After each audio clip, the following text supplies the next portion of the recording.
Hello students.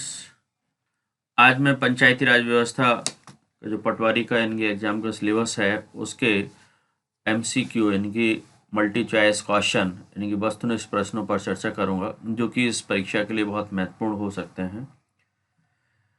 ये आपका समीक्षा इंस्टीट्यूट का जो आप वीडियो देख पा रहे हैं ये समीक्षा पब्लिकेशन के द्वारा संभव हो रहा है और इस मध्य प्रदेश व्यापम के द्वारा एक पटवारी परीक्षा का आयोजन किया जा रहा है जिसके लिए समीक्षा पब्लिकेशन के द्वारा 20 प्रैक्टिस सेट पेपर जारी किए गए जो मार्केट में अवेलेबल हैं।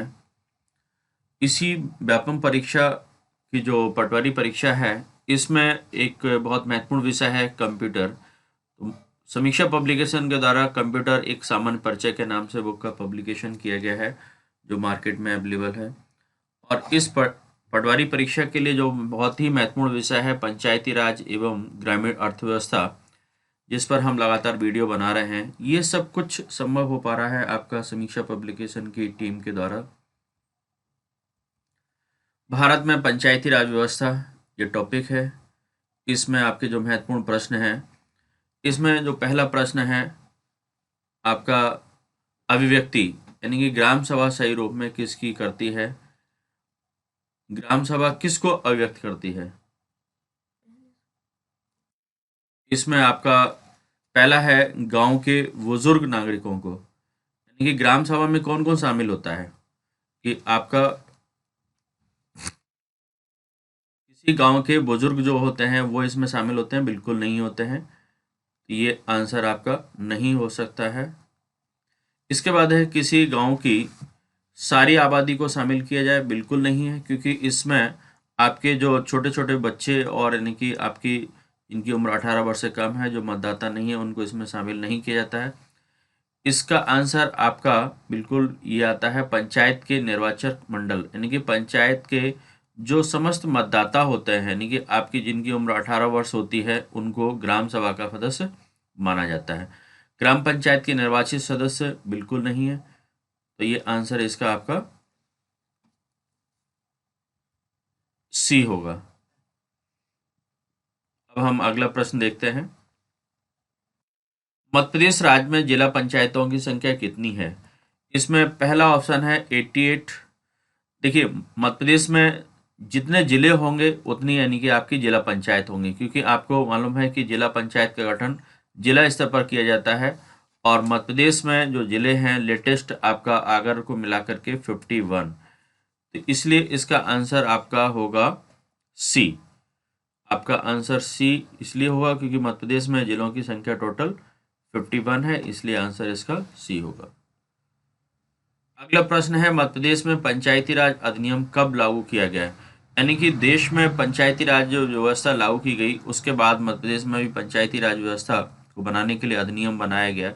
इसमें पहला ऑप्शन है आपका 1 अप्रैल 1994, बिल्कुल नहीं है। दूसरा ऑप्शन है 30 दिसंबर 1994। ये 30 दिसंबर 1994 को लागू नहीं हुआ था। 30 दिसंबर 1994 को मध्य प्रदेश की जो विधानसभा है मध्य प्रदेश विधानसभा द्वारा इसको पारित किया गया था, तो इसलिए ये भी आंसर नहीं क्योंकि क्वेश्चन ये पूछा गया कि कब लागू हुआ। इसके बाद आपका ऑप्शन सी जो है 26 जनवरी 1994, सॉरी 25 जनवरी 1994, ये बिल्कुल सही है क्योंकि 24 जनवरी 1994 को राज्यपाल ने हस्ताक्षर किए थे और उसके बाद आपकी अगली डेट को आपके 24 जनवरी को राज्यपाल के द्वारा हस्ताक्षर किए गए, लेकिन अगली डेट जो 25 जनवरी को राजपत्र में यानी कि आपका प्रकाशन किया गया, इसी डेट को यानी कि जो गजट नोटिफिकेशन यानी कि शासकीय पत्र होता है इसको राजपत्र कहा जाता है, इसमें प्रकाशन हुआ उसी डेट से लागू माना जाता है। तो आपका मध्य प्रदेश पंचायती राज अधिनियम 25 जनवरी 1994 को लागू हुआ, इसलिए इसका आंसर आपका सी है। नेक्स्ट क्वेश्चन है आपका मध्य भारत में नई संवैधानिक व्यवस्था के अंतर्गत त्रिस्तरीय पंचायतें और नगर पालिकाओं का चुनाव कराने वाला पहला राज्य कौन था। यानी कि आपके 73वें संविधान संशोधन के द्वारा आपकी पंचायती राज व्यवस्था और 74वें संविधान संशोधन के बाद आपकी नगरीय निकाय का यानी कि अधिनियम बनाए गए और उसके बाद यानी कि मध्य प्रदेश में सबसे पहली बार देश में इलेक्शन हुए, इसलिए आंसर इसका सी होगा। अगला प्रश्न हम देखते हैं, मध्य प्रदेश में जनपद पंचायतों की संख्या कितनी है? यानी कि मध्य प्रदेश में जनपद पंचायत का जो स्तर है, आपको मालूम है कि जनपद पंचायत का गठन आपका ब्लॉक स्तर पर यानी कि विकास खंड स्तर पर इसका गठन किया जाता है। इसीलिए आपके जितने विकास खंड होंगे उतने ही आपके जनपद पंचायत होंगी। तो मध्य प्रदेश में विकास खंडों की संख्या आपकी 313 है, 313 है, इसलिए इसका आंसर आपका बी होगा। अगला प्रश्न हम देखते हैं कि मध्य प्रदेश राज्य में ग्राम पंचायतों की संख्या कितनी है? देखिए, मध्य प्रदेश में ग्राम पंचायतों का जो गठन किया गया है वो आपके 1000 की आबादी पर ग्राम पंचायत का गठन किया जाता है, और मध्य प्रदेश में टोटल जो ग्राम पंचायतें हैं उनकी संख्या आपका 23,012 है। हालांकि मध्य प्रदेश में गांव जो हैं, गांव की संख्या आपकी 54,903 है, लेकिन आपकी ग्राम पंचायत जो है वो कई गांव को मिला करके एक गांव पंचायत जो छोटी छोटी गांव होते हैं उनको मिला करके बनाई जाती है, इसीलिए ग्राम पंचायत की जो संख्या है वो आपकी 23,012 है, इसलिए आंसर इसका बी होगा। अगला प्रश्न हम देखते हैं, मध्य प्रदेश में पंचायत राज प्रणाली संविधान के किस अनुच्छेद के निर्देश के अनुसार शुरू की गई थी? देखिए, हमारे संविधान निर्माताओं ने जो संविधान का निर्माण किया था उसमें आपका संविधान का भाग 4 था। संविधान के भाग 4 में आपके नीति निदेशक तत्व यानी कि आपके directive principle of the state यानी कि डीपीसी जो होते हैं, उनमें आर्टिकल ये 36 से लेकर के 51 तक हैं। इसी का एक आर्टिकल है, अनुच्छेद है 40। अनुच्छेद 40 में ये कहा गया था कि राज्यों को निर्देश दिया गया था कि राज्य ग्राम पंचायतों के गठन का प्रयास करेंगे, इसलिए इसका जो आंसर है वो है आपका बी। अगला हम क्वेश्चन देखते हैं जिसमें आपके जो मैचिंग करना है, आपकी जोड़ी यहाँ दी गई हैं, इसमें सम्मिलित करते हुए आपको आंसर बनाना है। एक आपकी सूची 1 है, इसमें राज्यों के नाम दिए हैं। सूची दूसरी है, इसमें मध्य स्तर की पंचायतें, मध्य स्तर की पंचायतें मतलब जो ब्लॉक स्तर की हैं, तो अलग अलग इनके राज्यों में अलग अलग नाम से जानी जाती हैं। जैसे आपका मध्य प्रदेश है, तो मध्य प्रदेश में आपका मध्यम स्तर की जो पंचायत है वो आपका जनपद पंचायत के नाम से जानी जाती है। इसके बाद आपका पश्चिम बंगाल है। पश्चिम बंगाल की जो है आपकी मध्यम स्तर की पंचायत है वो आपकी आंचलिक पंचायत के नाम से जानी जाती है। जैसे कि मध्य प्रदेश में सिर्फ त्रिस्तरीय पंचायती राज व्यवस्था है, लेकिन पश्चिम बंगाल में आपकी 4 स्तरीय पंचायती राज व्यवस्था है। इसमें आपका जो मध्यम स्तर है वो आपका आंचलिक पंचायत बोलते हैं। उत्तर प्रदेश में आपका इसको जो मध्यम स्तर है उसको क्षेत्र पंचायत के नाम से जाना जाता है। गुजरात राज्य में आपकी ब्लॉक स्तर की जो पंचायत है उसको तालुका पंचायत के नाम से जाना जाता है।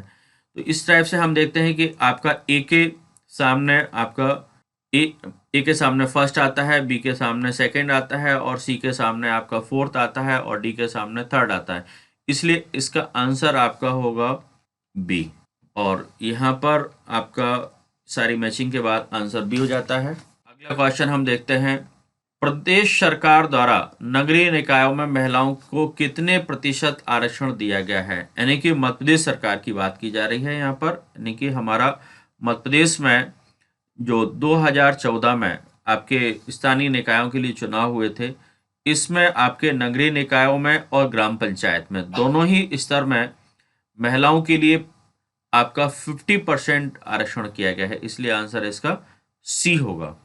अगला क्वेश्चन है, पंचायती राज प्रणाली पहले किन 2 राज्यों में लागू की गई थी? यानी कि हम बात करते हैं बलवंत राय मेहता समिति के गठन के बाद जो उनकी सिफारिशें आई थी, तो ये सबसे पहले आपके 1959 में ये दो राज्य थे जिनमें पंचायती राज व्यवस्था लागू हुई थी। इनमें आपका आंसर है ए, क्योंकि इसमें आपकी 2 अक्टूबर को सबसे पहले देश में पंचायती राज व्यवस्था राजस्थान के नागौर जिले में स्टार्ट हुई थी। इसी वर्ष 1959 में आपका 11 अक्टूबर 1959 को आंध्र प्रदेश में स्टार्ट हुआ था। तो इसका आंसर होगा आपका ए। अगला क्वेश्चन हम देखते हैं कि भारत में त्रिस्तरीय पंचायती राज प्रणाली का प्रस्ताव किसने दिया था। यानी कि आपका ये समितियां दी गई हैं जो पंचायती राज व्यवस्था को लागू करने के लिए समय समय पर गठित की गई थी। तो इसमें आपकी सबसे पहले ये पूछा जा रहा है कि त्रिस्तरीय यानी कि 3 टायर सिस्टम यानी कि पंचायती राज के लिए किस समिति के रिकमेंडेशन पर ये स्टार्ट किया गया था। तो वो आपका है बलवंत राय मेहता समिति। बलवंत राय मेहता समिति 1957 में ये आपका गठन हुआ था और 1958 में ये इसकी रिपोर्ट आई थी और 1959 में इसका यानी कि रिकमेंडेशन के बेस पर आपकी पंचायती राज व्यवस्था लागू की गई थी। इसके बाद हम देखते हैं कि इसमें जो अशोक मेहता समिति दी गई है, जब बलवंत राय मेहता समिति की कहीं ना कहीं उतने प्रभावी तरीके से काम नहीं कर पाई, तो फिर आपकी जब जनता पार्टी सरकार आई 1977 में, तो 1977 में आपकी बलवंत राय मेहता समिति के एवज में इसने अशोक मेहता समिति को गठित करके पंचायती राज व्यवस्था में सुधार करने की उम्मीद की थी। इस अशोक मेहता समिति के द्वारा द्विस्तरीय पंचायती राज यानी कि पर आपकी यानी कि सिफारिश की थी, और लेकिन बाद में जनता पार्टी सरकार द्वारा इसकी सिफारिशों को लागू नहीं किया जा सका, इसलिए इसका आंसर ए है। अगला क्वेश्चन हम देखते हैं, त्रिस्तरीय पंचायती राज तंत्र में शामिल है, यानी कि ये इसमें बताया जा रहा है कि त्रिस्तरीय पंचायती राज व्यवस्था जो हमारे देश में है उसमें कौन कौन सी संस्थाएं हैं, किस स्तर पर हैं। तो सबसे पहले हम समझ लें कि त्रिस्तरीय पंचायती राज व्यवस्था में सबसे बड़ा जो स्तर होता है वो जिला स्तर पर होता है, और जिला स्तर पर आपकी जिला पंचायत होती है। इसका दूसरा स्तर आपका होता है ब्लॉक स्तर। इसमें यानी कि अलग अलग राज्यों में अलग अलग नाम से जाना जाता है, लेकिन मध्य प्रदेश में इसको जनपद पंचायत के नाम से जाना जाता है। और तीसरा जो सबसे निचला स्तर होता है वो आपका होता है ग्राम स्तर, और ग्राम स्तर पर आपकी ग्राम पंचायत होती है। तो इस स्तर को देख करके हम यानी कि ऑप्शन में ढूंढने की कोशिश करेंगे। तो इनमें हम देखते हैं कि सबसे जो लास्ट वाला है आपका ग्राम पंचायत, ग्राम पंचायत, जनपद पंचायत और आपका ये जिला परिषद या जिला पंचायत जिसको बोलते हैं, इसलिए आंसर इसका डी होगा। अगला प्रश्न हम देखते हैं,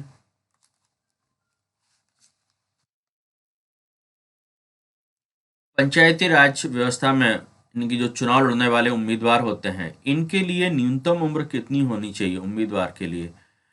तो इसमें आपका सबसे पहले हम बता दें, आपका विधानसभा और आपके संसद में जो लोकसभा है इसका चुनाव लड़ने वाले उम्मीदवार के लिए न्यूनतम उम्र आपकी 25 वर्ष होती है। लेकिन पंचायती राज व्यवस्था में आपका ये माना जाता है कि स्थानीय स्तर पर जो चुनाव होते हैं तो उसमें उम्मीदवार कम उम्र का भी उम्मीदवार अच्छी तरह से इंटरेक्शन कर सकता है, इसलिए उसके लिए आपकी न्यूनतम उम्र 21 वर्ष रखी गई है। इसके लिए आंसर डी होगा। अब हम अगला प्रश्न देखते हैं कि मध्य प्रदेश में नगर पालिकाओं की संख्या कितनी है। नगर पालिका भी एक आपका स्थानीय स्वशासन का पार्ट है। मध्य प्रदेश में आपकी अलग अलग स्तर के नगर हैं, वहाँ पर अलग अलग प्रकार की यानी कि नगरीय निकाय हैं। आपका नगर पालिका जो कि मध्यम स्तर के नगर होते हैं वहाँ पर नगर पालिका का गठन किया जाता है। तो हमारे मध्य प्रदेश में पंचायती राज व्यवस्था में जो नगर निगम है वो यानी कि 16 हैं, लेकिन नगर पालिकाएँ आपकी 98 हैं, इसलिए आंसर इसका आपका ए होगा।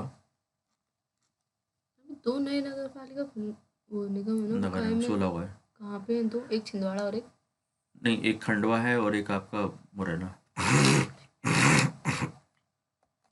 अगला क्वेश्चन है आपका नगर पंचायत का कार्यकाल कितना होता है। यानी कि आपका जो 73वें संविधान संशोधन के द्वारा जो नगर ग्राम पंचायत और जिला पंचायत और सभी पंचायतों का जो कार्यकाल है वो आपका 5 वर्ष के लिए फिक्स किया गया है। 5 ईयर्स इसका आंसर है, तो इसलिए आंसर इसका ए होगा। Thank you. ये मैंने जो आपके क्वेश्चन इसमें डाले हुए हैं पंचायती राज व्यवस्था के ऑब्जेक्टिव प्रश्न शायद आपको पसंद आए होंगे, और यदि आपको ये मेरा वीडियो अच्छा लगा है तो वीडियो को लाइक करें, हमारे चैनल को सब्सक्राइब करें।